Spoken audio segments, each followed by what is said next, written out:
Welcome to Saturday versus Sunday. I'm Jeff Dover. With me is John Barban. Let's talk football. All right, we're going to talk about the combine results and does it even matter? Yeah, this is an interesting topic because the combine gets a lot of press. There's a lot of winners and losers. There's a lot of, these people made a big change, went up, these people went down.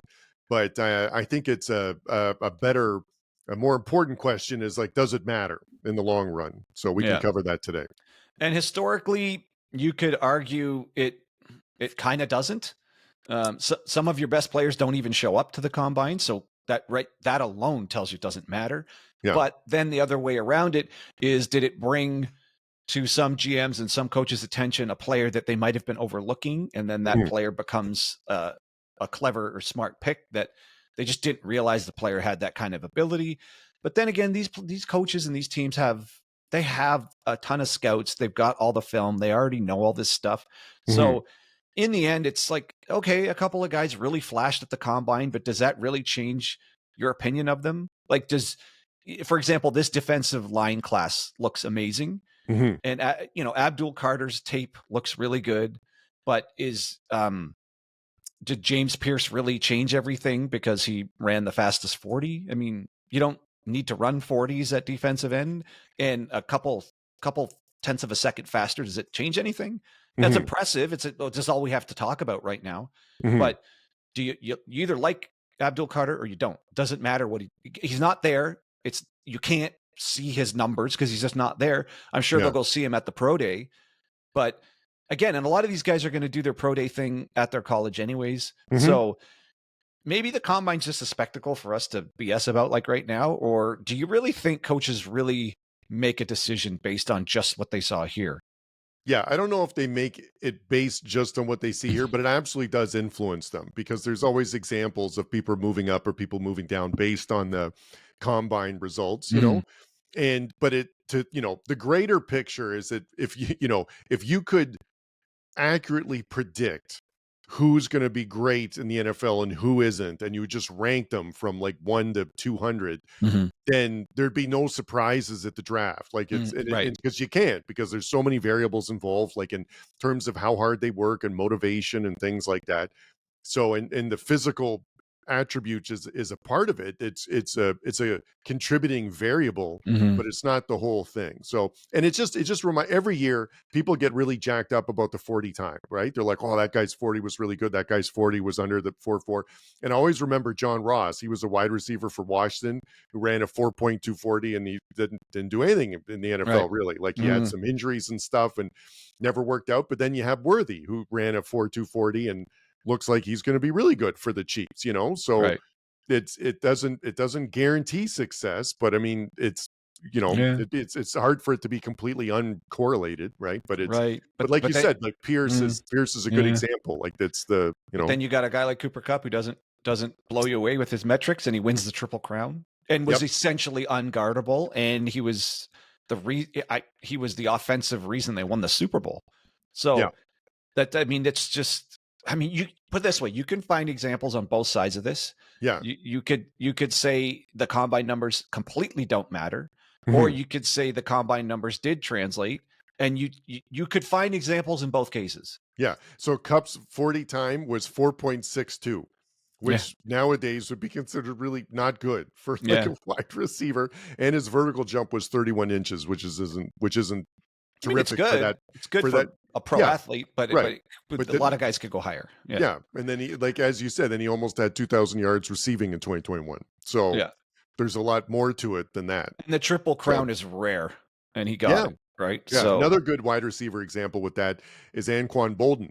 So he had his speed he had a 4.71 40, which is in 0.1 of a second. For those of you who are not super familiar with like 40 times or something, that's a big difference in running. Yeah. Like that's like 3 to 4 yard separation when you're chasing someone. So that's the difference between someone just running away from Boldin you. Was a total stud. Yeah, and he had a 33-inch vertical, but then he was the fastest to record 400 career receptions in 67 games, and then fastest to record 500 career receptions in 8 games. So so that's another good example of it not really mattering.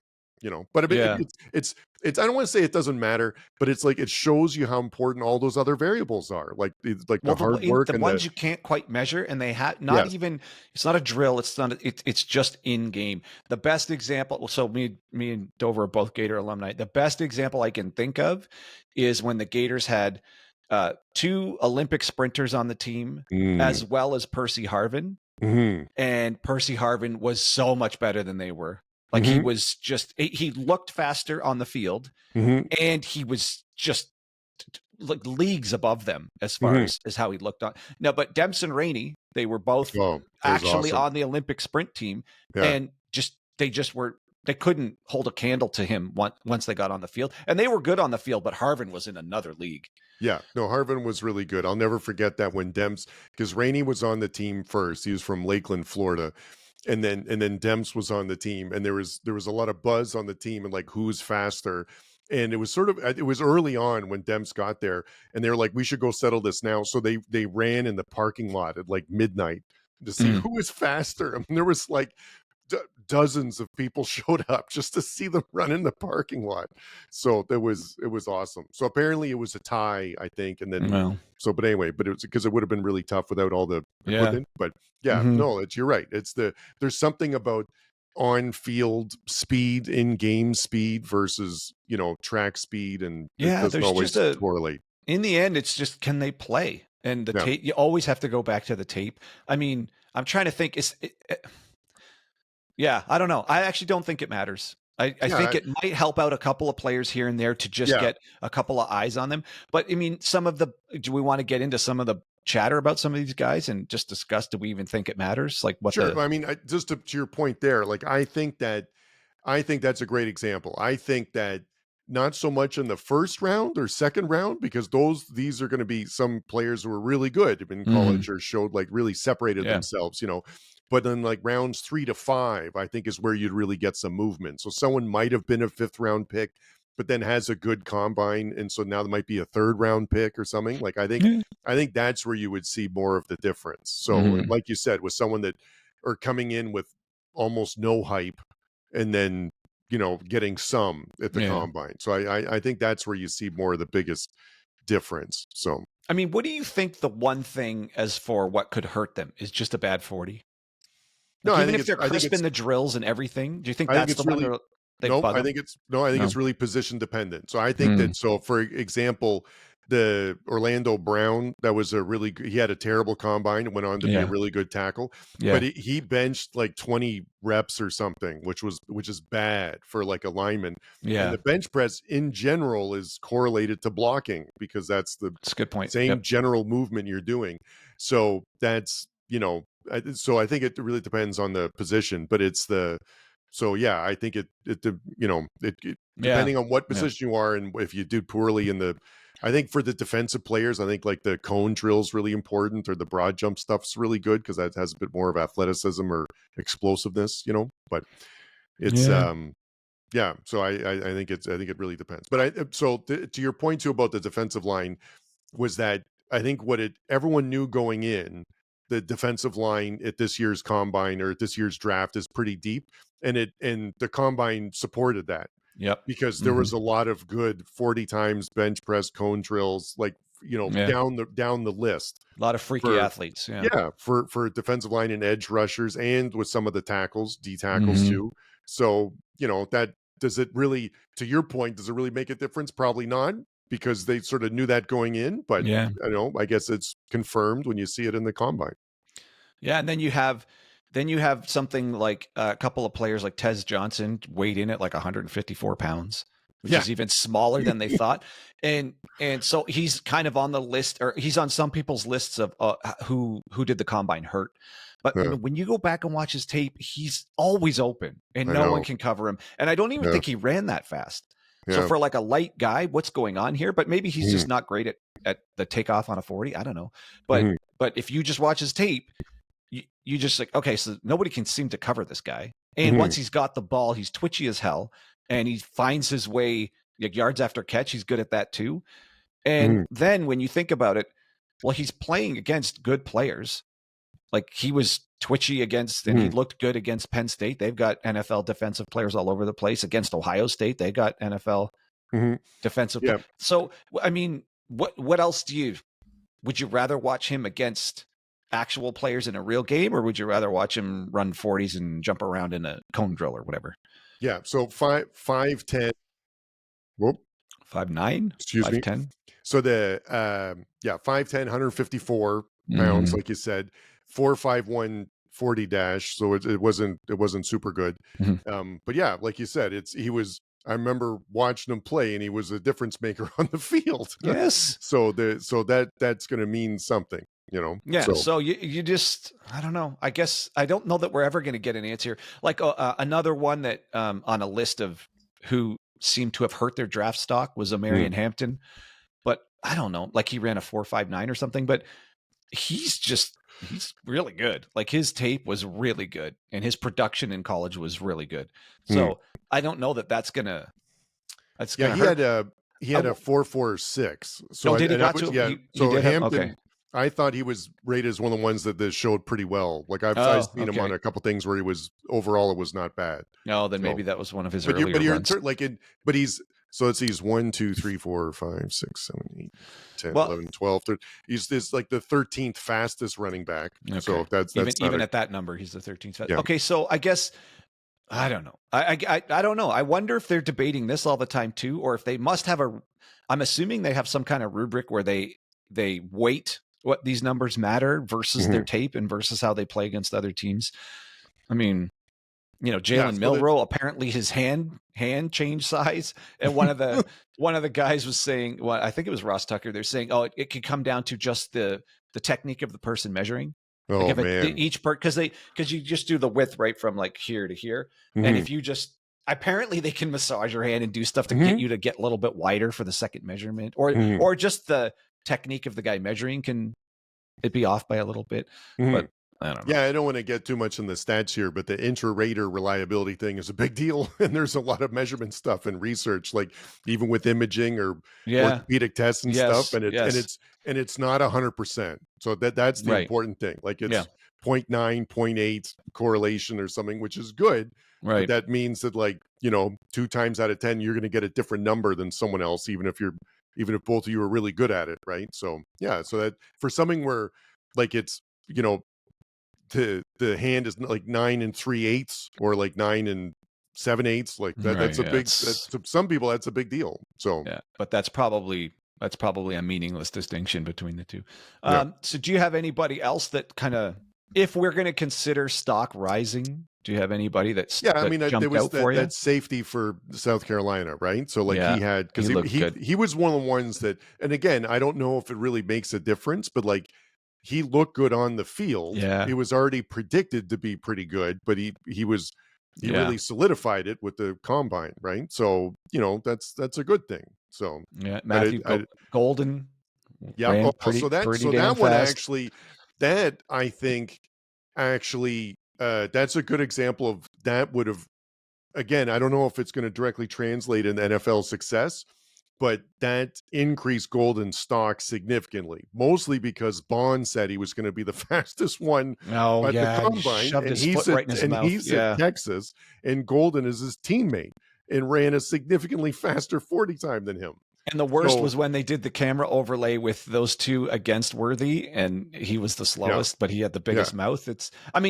He's still fast, but I know it is, but it's like, but Golden ran a significantly better time, and he was his teammate, and I don't know, like that got, like you said, that got more eyeballs on Golden than going into this thing that would have happened. So sticking with the receivers and why they got the shirt, Jalen Noel and Jaden Higgins. I mean, these guys were studs all through the season, and Iowa State was one of our wagons, and they both showed up really well. So maybe, is it ridiculous to think that somehow an NFL team didn't fully have these guys, or were fully aware of how good these guys were? I don't know. I don't know if that's even possible, but maybe the average fan who didn't follow Iowa State the way we did weren't sure about these two guys. These guys are good. So, and it showed up here. I mean, if you go back and watch their tape, it's obvious, but if and it also showed up in the combine. So maybe for the people who were paying attention to them, it just reconfirmed how good they actually are. And from a fan's perspective, because this is a fans podcast, whoever gets Noel and whoever gets Higgins, I think you're going to be happy. Yeah. Like I already thought you were going to be, but this just extra confirms like you've got a couple of studs here that I just think they're going to be good, and whoever gets them who might have not known who they were, they're both really good. Yeah, no, it's and both Noel and Higgins did well at the combine.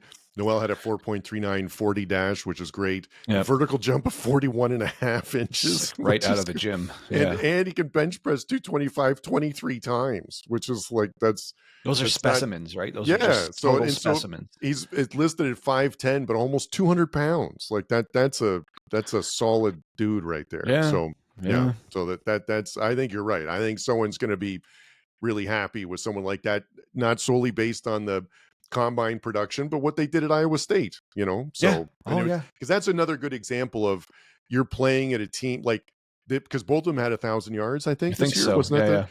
And so you're playing, going in that Iowa State's giving them the ball. So like every defense is trying to gear up to stop them. Still can't stop them. And right. So that to me is really what separates a receiver and that's with the someone best else. season I think they've ever had.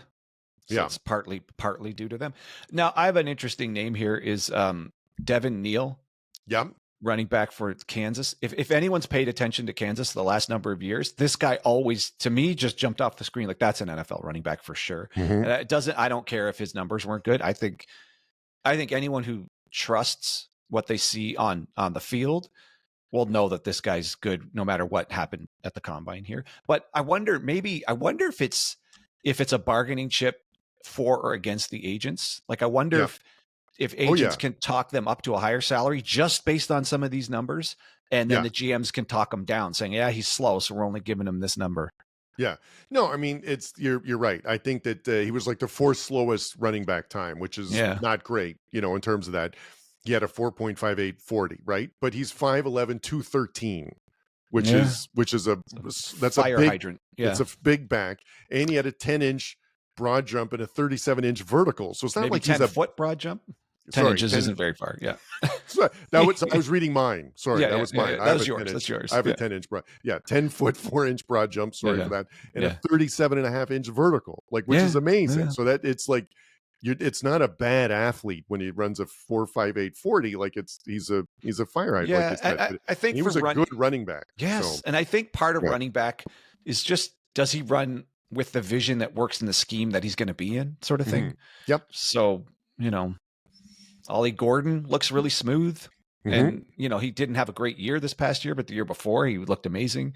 So I don't know. It's just, you just don't know. I mean, do you have any other obvious ones that were newsworthy? No, I think we caught them. There's the Golden made a difference. The South Carolina safety, the two receivers from Iowa State, I thought you were really good. So there's some people. I'm always surprised. I'm a bit with some of the Florida guys, like they're just because I watched all the Florida games, like in they did better than what I thought like they did on the field this year. So like there's a team their receiver and the running back both showed up big time at the combine. Yeah, like Johnson. Well, I knew Johnson was good. That's the running back. So, but he had a good combine. So I think he's going to be good. But yeah, no, I think that's about it. I keep thinking about though, like it's just there's too many examples of like someone having a bad combine and doing well or having a great combine and not doing well. Like Tom Brady ran a 5.28 40, which would be if a QB ran that now, that would be like a significant concern. You know what I mean? Like that would but all he was is the greatest football player ever. Exactly. Yeah. And then another example of that is Jamarcus Russell. So I don't know if you remember him, arguably the biggest bust of all time. Ever. Yeah. And he had a 4.8 340 at 250 pounds, which is unbelievable and an incredible arm strength. Right. Maybe that alone right there, just put those two together.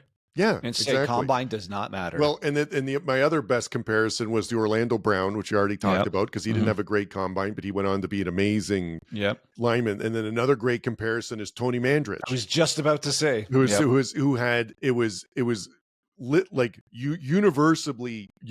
listed as a can't miss prospect. Okay. And he had a 4.65 40 at 300 pounds. He bench pressed 225 39 times. Mm-hmm. Right. And it was the same 40 time as Emmitt Smith, which is that got a lot of. I remember what did they call it? The Incredible Bulk. I remember him being on the cover of magazines and stuff that weren't even football, like well, maybe Yes. Sports Illustrated, whatever it was. Sports Illustrated It was absolutely on the such a cover big for it. deal, and Yeah.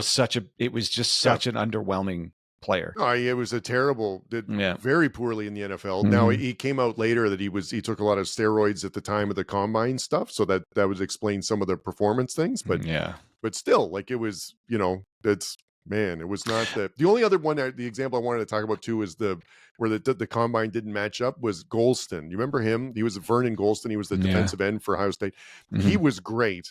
He was great in college. I remember thinking like that was exactly the kind of person that would translate the NFL. Massive arms. Yes, and it didn't at all. Like, he was 6'3", 266. He had a 4.65 40, 35-inch vertical, 37 rep bench press, 10-inch broad jump, which is amazing. Yeah. But it just never translated to on the field stuff. So just got to remember.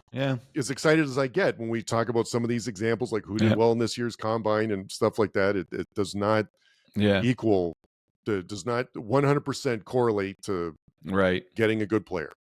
Yeah. So, I mean, and the other two that seemed to, if you're going to say showed up well, was Jackson Dart and Tyler Shuck.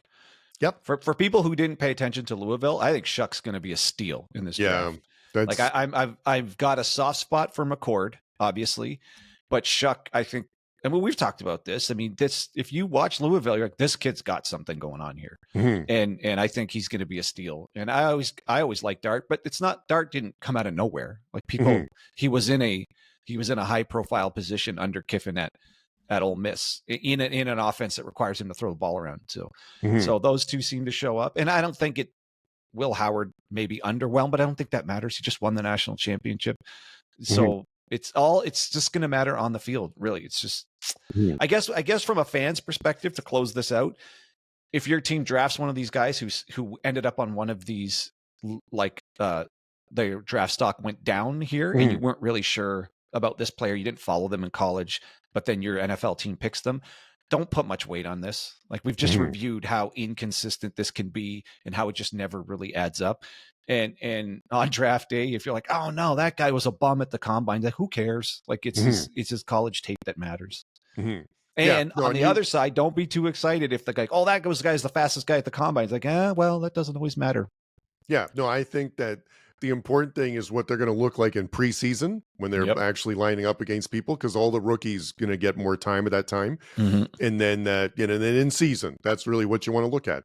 So that'll really determine how much someone's going to contribute to your team or not. Because if you're good, they can get in early and make a difference. So like the Eagles, right? So they had a couple of draft picks really hit, and that really contributed to their team this year. So what's the final word? Does it matter? Does combine matter? I'm going to say no. I'm going to say no for the first and second round. Let me put it that way. And then I think it's a slightly more important for the third to fifth round, because I think it can make more difference to the guys there. So, but I'm going to say no overall. Yeah, I don't think it matters. What it might matter for is the agents arguing for a bit better contract for some of their players who might have put up a number that you weren't expecting. But other than that, I don't. Yeah. It just doesn't really seem to matter. Some of the players you might not have had eyeballs on, like I think, like Tyler Shuck is a good example. Like, I think that was that was physically doing well, and that there's some probably wasn't on some teams' boards at all, and might be now. So, but again, he's not going in the first couple rounds probably. But whoever takes him, I think, is going to be, and the fan base. If you guys get if your team happens to pick Shuck, I think you're going to be happy. And you know what? Maybe that's my last thought. It might actually only just matter for fans. It might have brought fans' attention to players they never thought about. And if that player does end up on their team, like, oh, I heard about that guy at the combine, I never paid attention to him in college. I mean, we all know the big college players. It's like hard not to know which ones is which. But maybe you didn't pay attention to Tennessee that much, and you just didn't know Pierce was that dynamic of an edge, and you're like, we got that guy from Tennessee, right? Oh, cool. But maybe you did hear about like a different edge rusher that your team just never got their hands on. So maybe it matters most to fans just becoming aware of some of these guys. That's a pretty good take. All right. I think that's a good place to leave it then. Yep. All right. Catch you guys later.